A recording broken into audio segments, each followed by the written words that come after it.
historic outing on the high seas. Now, a Coast Guard crew based out of Astoria seizing a record amount of drugs. Those men and women stopping smugglers, hauling in more than 13 tons of cocaine. And today, they returned home. Our Cole Miller joins us live now with more on their mission. Cole? Well, Jennifer, we're talking about the crew of the Cutter Steadfast. If you made it down to Fleet Week this year, you would have seen the ship right here in the Willamette. Now, out on the Pacific Ocean, that crew helped to stop more than $350 million worth of drugs reach land.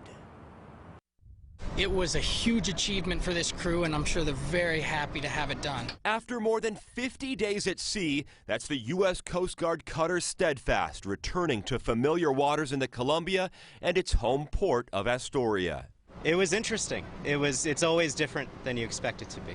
This video shows the crew on a counter-narcotics mission just earlier this month, chasing down that speedboat in the Pacific Ocean. You can see those guys tossing packages overboard. The crew eventually catching up, seizing 2,300 pounds of cocaine. In all, the Cutter Steadfast would intercept 26,000 pounds of the drug while patrolling off the coast of Mexico, Central and South America, a record number for a single deployment in the Coast Guard's history. This is a very large amount of drugs, and the Coast Guard is ecstatic to have them off the streets. Here in Oregon, family and friends all gathering to welcome the crew back. The Coast Guard is very proud of these sailors.